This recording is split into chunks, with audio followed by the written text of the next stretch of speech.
तो dear students, आज का हमारा टॉपिक जो है वो अबाउट जो आपका एसआई का सिलेबस है, फाइनेंस जो सेल्स टैक्स जो है उसका सिलेबस जो है उसमें जो है इम्पोर्टेंट ऑर्गेनाइजेशंस में आपको बताया गया है। जैसे आपको पढ़ना है यहाँ पर इम्पोर्टेंट ऑर्गेनाइजेशंस में फॉर एग्ज़ाम्पल यूएनओ आता है, इंटरनेशनल ऑर्गेनाइजेशंस हैं UNO, WHO, WTO, World Trade Organisation, International Monetary Fund, UNESCO, United Nations, उसके बाद यूएनसीटीएडी उस एट्सट्रा। ये जो है ये इम्पोर्टेंट जो है सिलेबस, इसमें इम्पोर्टेंट कुछ टॉपिक्स हैं जो मैं यहाँ पर आपको करा रहा हूँ। तो आज जो है हम अगले जो 3-4 लेक्चर आने वाले हैं उन 4 लेक्चरों में हम खाली यूनाइटेड नेशंस जो है यूएनओ, यूनाइटेड नेशन ऑर्गेनाइजेशन जो है उसके रिलेटेड जो जो इम्पोर्टेंट क्वेश्चन होंगे और जो करंट क्वेश्चंस होंगे अबाउट यूएनओ वो हम यहाँ पर डिस्कस करेंगे और यहाँ पर मैं आपको उनके आंसर्स भी बताऊँगा। ये जो लेक्चर्स हैं तकरीबन 3 से 4 लेक्चर बन जाएंगे यूएनओ के रिलेटेड, वो आप जो है देख लीजिए और इसको बार बार देख ही लीजिए ताकि आपको प्रिपरेशन हो जाए। इसके साथ साथ मैं आपको अनाउंस करूँगा यहाँ पर इसकी अगर आपको पीडीएफ चाहिए, अगर आपको इसकी पीडीएफ चाहिए तो आपको क्या करना है, टेलीग्राम चैनल को ज्वाइन करना है। तो आप टेलीग्राम चैनल को ज्वाइन कीजिए, मैं वीडियो की डिस्क्रिप्शन में लिंक डाल रहा हूँ टेलीग्राम की, और वहाँ पर जाके आप क्लिक करके जो है टेलीग्राम चैनल को ज्वाइन कीजिए। वहाँ से आप पीडीएफ हासिल कर सकते हैं about the MCQs on United Nations. तो यहाँ पर जो है उसके साथ साथ अगर आप नए हैं और नए देख रहे हैं, यानी कि कोई बच्चा नया है जो कि पहली बार मेरी चैनल पे आया है, तो वो प्लीज़ सब्सक्राइब करे और उसके साथ साथ जो है बेल के आइकन को दबाए और टेलीग्राम चैनल को ज्वाइन करे। जिन्होंने अभी तक टेलीग्राम चैनल ज्वाइन नहीं किया है वो भी टेलीग्राम चैनल ज्वाइन करे और इस वीडियो को ज़्यादा से ज़्यादा शेयर करे, लाइक करे और कमेंट कीजिए।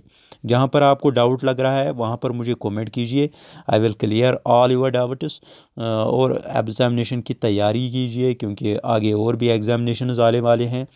और जिन्होंने भी आज का एग्ज़ामिनेशन दिया होगा जो ये था एसआई का, जिन्होंने एग्ज़ामिनेशन दिया होगा वो मुझे कमेंट सेक्शन में बताएंगे कि किनका कितना स्कोर रहा है, यानी कि किसका कितना स्कोर बन गया है, वो मुझे आप कमेंट सेक्शन में बताएंगे।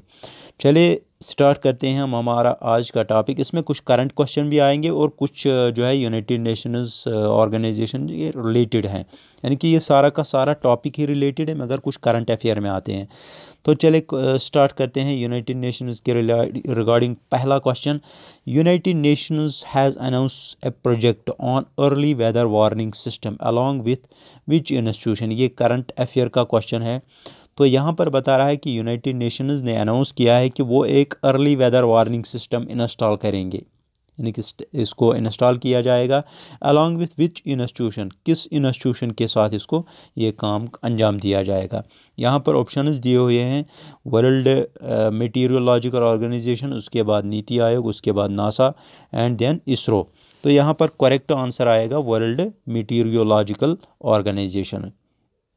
तो इसका मुद्दा मकसद क्या है, the chief of the United Nations announced, जो चीफ हैं यूनाइटेड नेशंस के उन्होंने अनाउंस किया है एक प्रोजेक्ट किनके साथ, along with Geneva based World Meteorological Organization, किनके साथ, वर्ल्ड मेटीरियोलॉजिकल ऑर्गेनाइजेशन जिसका हेड क्वार्टर कहाँ पर है, जेनीवा में। तो उनके साथ मिलके इन्होंने क्या किया है, इस प्रोग्राम को लॉन्च किया है। कौन से प्रोग्राम को, आपको मालूम होना चाहिए ये क्या है, early warning system. Early warning system यानी कि वेदर, अगर किसी भी जगह कोई सुनामी आने वाली है या वेदर अलर्ट है किसी जगह, तो उसको पहले ही जो है उस एरिया या वहाँ के लोगों को आग्रह किया जाए, यानी कि उनको अवेयर किया जाए। तो इसका मकसद क्या है, यानी कि वही मैं मकसद ही बता रहा हूँ। It aims to put every person on earth in range of early weather warning system with in 5 years, यानी कि विद इन 5 ईयर्स, 5 साल के अंतर्गत हर किसी को जानकारी दी जाएगी कि आगे मौसम कैसा रहने वाला है। It aims to make the alert system, इनका मकसद है अलर्ट सिस्टम बनाना जो कि यूज़ होगा by many rich countries available to the developing countries, यानी कि जो कि रिच कंट्रीज डेवलपिंग कंट्रीज़ होंगी उनके लिए अवेलेबल रहेगा। उसके बाद question number second, who was the Indian women president of United, यानी कि उंगा जो है UNGA United Nations general assembly के महिला प्रेसिडेंट, महिला राष्ट्रपति कौन थी। तो यहाँ पर ऑप्शंस दिए हुए हैं, मगर इंडियन बताया है, इंडियन वुमेन। यहाँ पर ऑप्शंस दिए हैं, Golda Meir, Sarojini Naidu, then Margaret Thatcher, then Vijay Lakshmi Pandit. तो आपका आंसर होना चाहिए Vijay Lakshmi Pandit is the correct answer. उसके बाद नेक्स्ट क्वेश्चन, ये इसी के related description, India's Miss Vijay Lakshmi Pandit was on 18 September 1953, यानी कि 18 सितंबर 1953 में इलेक्ट की गई थी as president of 8th session of UN general assembly, become the first women accorded that honour. और ये पहली महिला बन गई थी जिसको ये अकॉर्ड, जिसको ये ऑनर्स, ये सम्मान दिया गया था। ए सिस्टर ऑफ, जो कि सिस्टर थी Jawaharlal Nehru, she was also the first Indian women, और वो पहली इंडियन वुमेन थी to hold a cabinet post in 1937।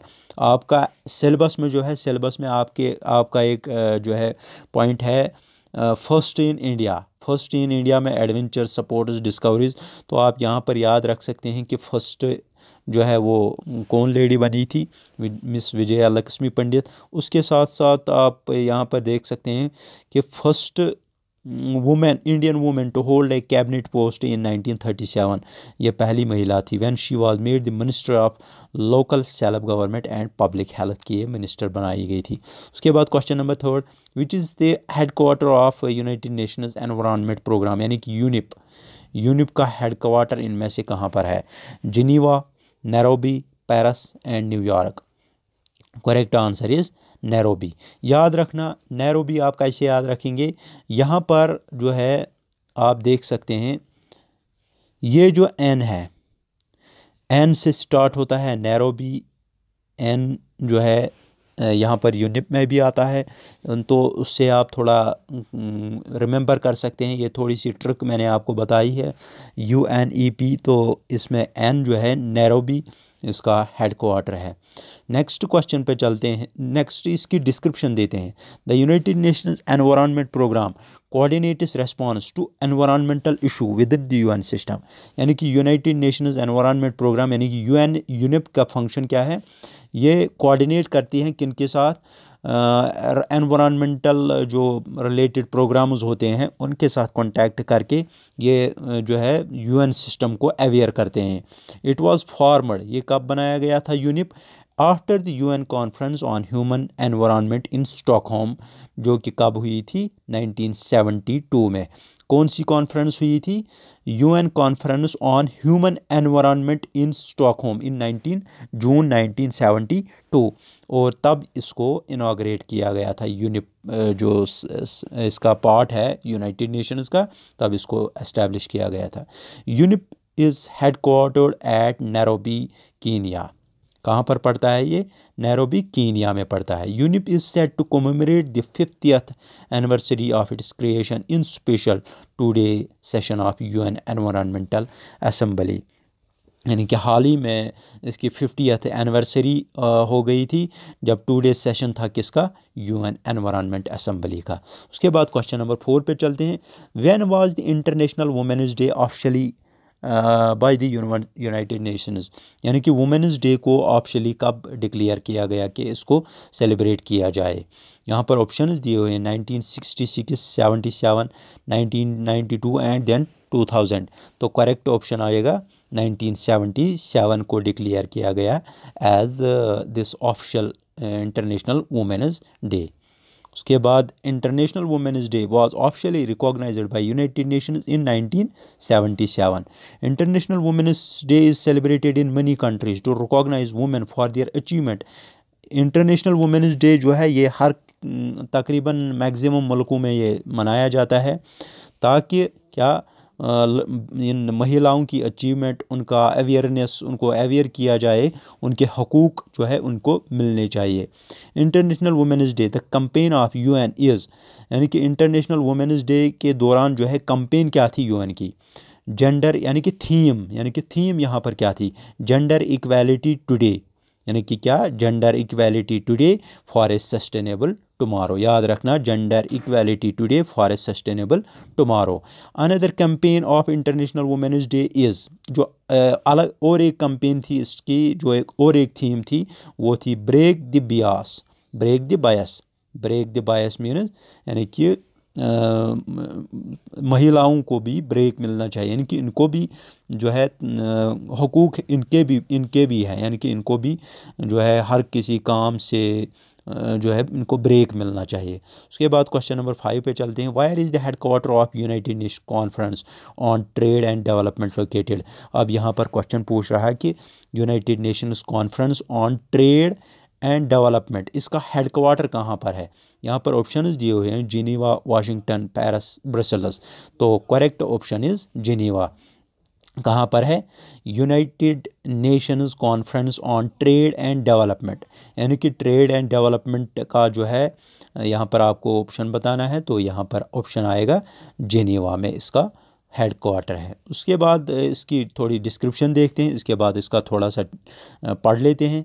ये United Nations conference on trade and agreement क्या होता है, इज़ एन इंटर गवर्नमेंटल, ये एक इंटर गवर्नमेंटल ऑर्गेनाइजेशन है। क्या है, इंटर गवर्नमेंटल ऑर्गेनाइजेशन, जिसको एस्टेब्लिश किया गया था कब, 1964। हेड क्वार्टर कहाँ पर है, जिनेवा में, स्विट्ज़रलैंड, जो कि स्विट्ज़रलैंड में है। विथ एन एम, मकसद क्या था इसका एस्टेब्लिश करने का, यानी कि conference on trade and development का मकसद क्या था इसका बनाने का, to promote trade among developing countries, trade को प्रमोट करना, बढ़ावा देना ट्रेड को, किन के दरमियान, जो डेवलपिंग कंट्रीज़ है इनके दरमियान। रिसेंटली द ऑर्गेनाइजेशन, ये करंट में आएगा, recently the organisation has stated that India's trade deficit as a percentage of global trade has reduced to 0.6% in 2022 as against 0.7% in pre-pandemic levels। यानी कि यहाँ पर ये करंट में क्वेश्चन है कि रिसेंटली जो है ऑर्गेनाइजेशन ने बताया था कि इंडिया का ट्रेड डेफिसिट जो उनकी परसेंटेज रही है 2022 में, वो 0.6%, यानी कि has reduced to 0.6% in 2022 as against 0.7% in pre pandemic level, यानी कि पेंडेमिक लेवल जब चल रही थी तब जो है 0.7% था, उसके अगेंस्ट आप बताया है 0.6%। Question number 6, which insurance business in India was the first to sign the United Nations backed principle for responsible investment?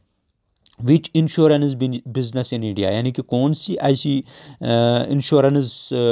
ऐसी इंश्योरेंस बिजनेस कंपनी है जो कि हिंदुस्तान में है, वाज द फर्स्ट, वो पहली बन गई है, टू साइन, यानी कि जिन्होंने साइन किया है, एग्रीमेंट किया है किनके साथ, United Nations backed principle for responsible investment. यहाँ पर ऑप्शन दिए हैं, H D F C life insurance corporation, then ICICI Prudentials, then Tata AIA life insurance. तो यहाँ पर करेक्ट ऑप्शन क्या आएगा, ICICI Prudentials life insurance is the correct option. उसके बाद ICICI Prudentials life insurance company recently signed the UN Nations Pact Principle of Responsible Investment is the first insurance firm, यह पहली insurance firm है to do सो, यानी कि IPRULIFE, जिसको हम ICICI prudential life insurance corporation के नाम से जानते हैं। यहाँ पर क्या हुआ है, is the first insurance firm to do so, ये पहली इंश्योरेंस फर्म बन गई है, कंपनी बन गई है जिन्होंने ये किया है। उसके बाद जो है क्वेश्चन नंबर 7 पे चलते हैं। क्वेश्चन नंबर 7 पे जाने से पहले मैं आपको बता दूं, ये जो हमारा जो स्टार्ट हो गया आज से हमारा SI फाइनेंस का सिलेबस, तो इसको जो है तकरीबन जो मेन क्वेश्चंस हैं वो मैं 10-15 लेक्चर्स में क्लियर करवा दूंगा आपको। उसके बाद रहता है आपका वो इंग्लिश का पोर्शन, उसके लिए भी देखेंगे, उसके लिए भी क्या कर सकते हैं, और उसके साथ साथ आपका साइंस का पोर्शन भी रहता है, वो भी देखेंगे। रीजनिंग वगैरह का भी आपका सिलेबस में है, तो वो भी हम जो है क्विकली उसको भी चेक करेंगे। तो यहाँ पर क्या है, क्वेश्चन पे जाने से पहले जो नए आए हैं, नए वीडियो को देख रहे हैं, सब्सक्राइब कीजिए चैनल को, और इस वीडियो को ज़्यादा से ज़्यादा शेयर कीजिए और लाइक कीजिए इस वीडियो को। साथ साथ इसमें कमेंट भी कीजिए, जहाँ पर गलती लगे वहाँ पर कमेंट कीजिए, मैं आपका डाउट जो है क्लियर करवा दूँगा।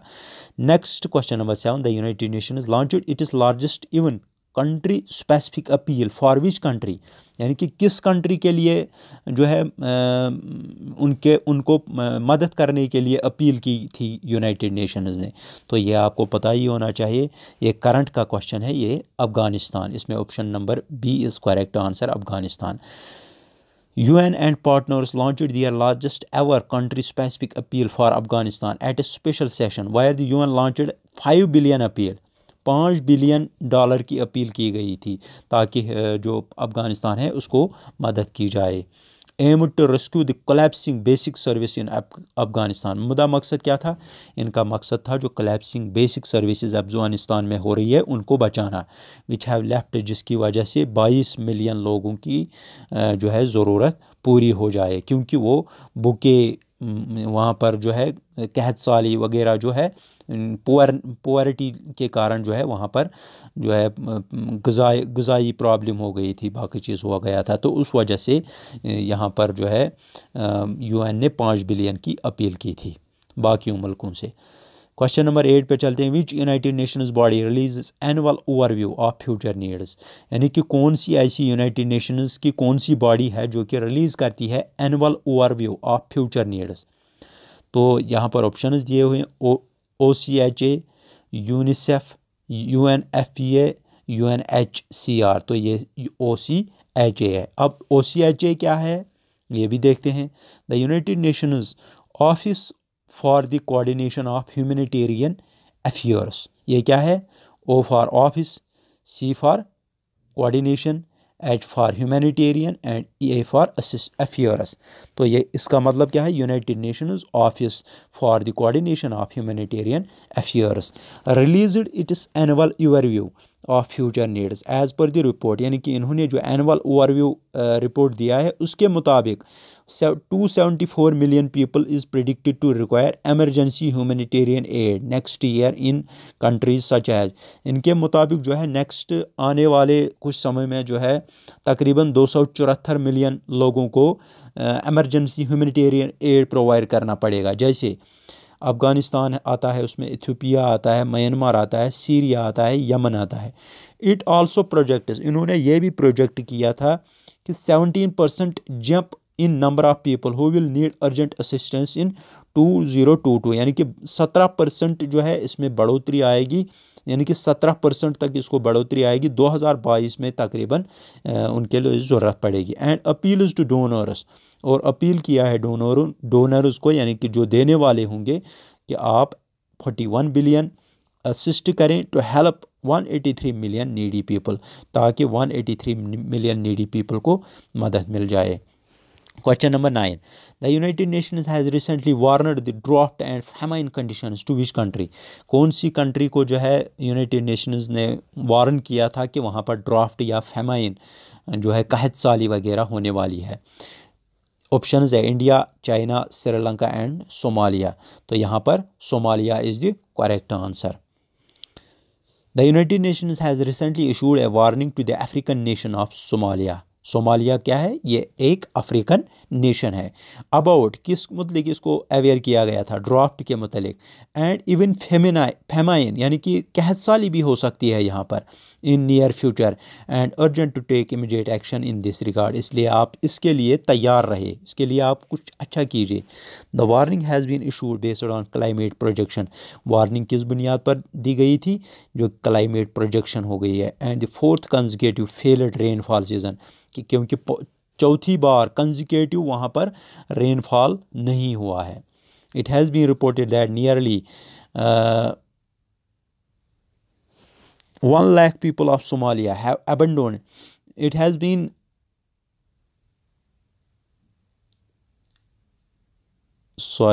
this warning has been issued based on climatic projection and the fourth consecutive failed rainfall season. It has been reported that nearly 1 lakh people of Somalia have abandoned their homes in search of food, water pasture for their livestock. उसके बाद question number 10 पे चलते हैं। When is the Africa industrialisation day observed by United Nations, यानी कि इस दिन को कब यूएनओ मना रहा है। ऑप्शंस दिए हुए हैं 20 नवंबर, 22 नवंबर, 23 नवंबर एंड 25 नवंबर। किस दिन को Africa industrialisation day? Correct answer is 20 November. Every year, हर साल यूनाइटेड नेशंस ऑब्जर्व करता है 20 नवंबर को क्या? As Africa industrialisation day. And on this day, और इसी दिन जो है ऑर्गेनाइज किए जाते हैं वेरियस इवेंट्स। कहाँ पर? अक्रॉस द ग्लोब, पूरे वर्ल्ड में। टू रेज अवेयरनेस, ताकि अवेयरनेस हर किसी को अवेयर किया जाए। किसके related? About the importance of Africa's industrialisation, यानी कि किसके मुतलिक? अफ्रीका की इंडस्ट्रियलाइजेशन के मुतलिक। और चैलेंजेस इन दिस रिगार्ड, कौन कौन से चैलेंजेस इसमें आते हैं। This day was adopted by UN in 1989। इस दिन को कब यूएन ने अडॉप्ट किया था? 1989, 20 नवंबर 1989, यानी कि 20 नवंबर, क्योंकि 20 नवंबर जो है करेक्ट आंसर है। 20 नवंबर 1989 जो है वो उस दिन को इसको अडॉप्ट किया गया था। Under the framework of second industrial development decade for Africa 1991 to 2000। तो ये हो गए कंप्लीट क्वेश्चंस यहाँ पर। होप आपको आज के जो है क्वेश्चंस, इसमें करंट ज़्यादातर थे यूएन के रिलेटेड, और इसमें इंपॉर्टेंट क्वेश्चंस हैं। होप आपको आज का लेक्चर अच्छा लगा होगा। अगर अच्छा लगा है तो शेयर कीजिए, और अगर अच्छा नहीं लगा है तो लाइक कीजिए, और अगर फिर भी अच्छा नहीं लगा है तो कमेंट कीजिए, और सब्सक्राइब कीजिए चैनल को, और इसको ज़्यादा से ज़्यादा शेयर कीजिए। टेलीग्राम चैनल को भी ज्वाइन कीजिए, क्योंकि मैं उसकी लिंक जो है आपको डिस्क्रिप्शन में डाल रहा हूँ। बस आप डिस्क्रिप्शन में जाके चेक कर सकते हैं किसको, टेलीग्राम लिंक को। वहाँ से आप टेलीग्राम ज्वाइन कीजिए। आप जो है फ्री ऑफ कॉस्ट आपको इसकी पीडीएफ मिल जाएगी। फ्री ऑफ कॉस्ट, यानी कि फ्री ऑफ कॉस्ट का मतलब क्या है? फ्री ऑफ कॉस्ट मतलब आपको कोई पैसा नहीं देना है, आपको फ्री मिल जाएगी ये पीडीएफ। Thank you.